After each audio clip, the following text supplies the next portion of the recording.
Hey, what's happening, guys? Dan Dyro here with another Options and Play video update.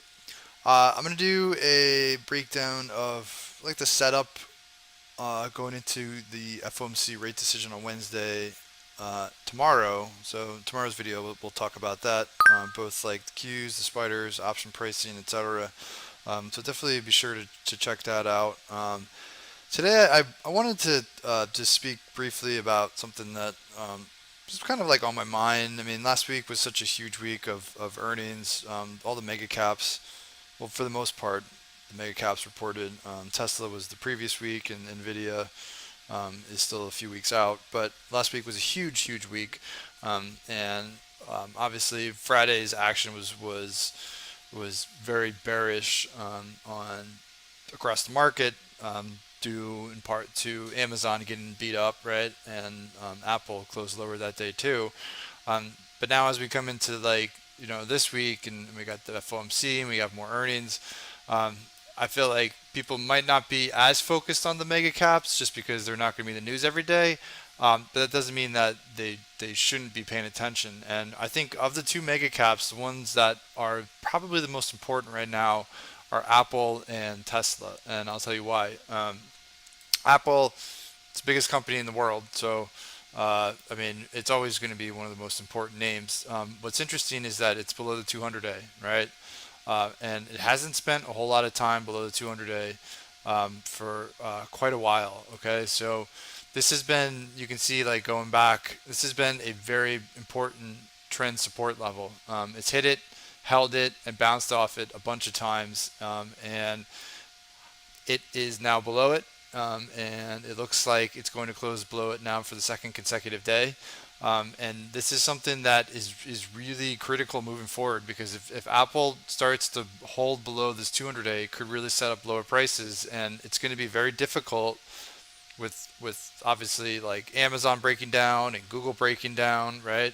Facebook has been in a lower range for since last quarter, right? So if we start to lose these mega caps one by one by one, I mean, it's going to be really hard for the indices to shrug that off and really start to recover, because these stocks make up such a huge weighting in the Qs and the S&P that we need these things to perform for the indices to really outperform. Okay, so Apple is at a huge spot. All right, so this is something you really want to pay attention to. This 200-day, which is the orange line here, like the longer it remains below it, the more cautious I am, the more I'm thinking like this could be setting up for a bigger breakdown.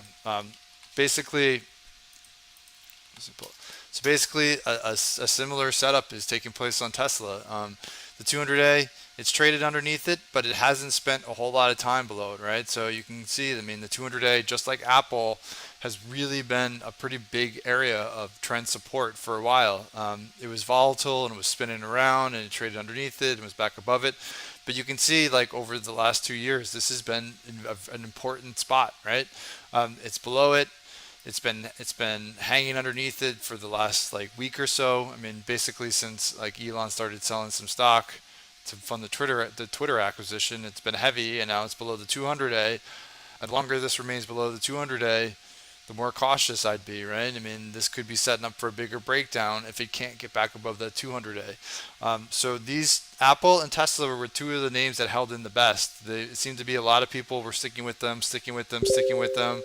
And even right now, I feel like people are still kind of sticking with them. But if they start to hold below the 200-day and start to tick lower, it might be the point where people are like, okay, these things don't look good. Momentum's deteriorating. Now they could be set up for a breakdown. And if we start to lose those two, in addition to like watching Amazon breakdown and Google breakdown and Facebook where it is, right? It's really going to pressure the market. So like these are things you got to pay attention to. Like even if you don't trade these names, I feel like right now with like the way they're setting up and the way they're acting, they're the things I really want to keep a close eye on, because they can really impact the overall action in the indices. So the Qs specifically, but also the S&P, right?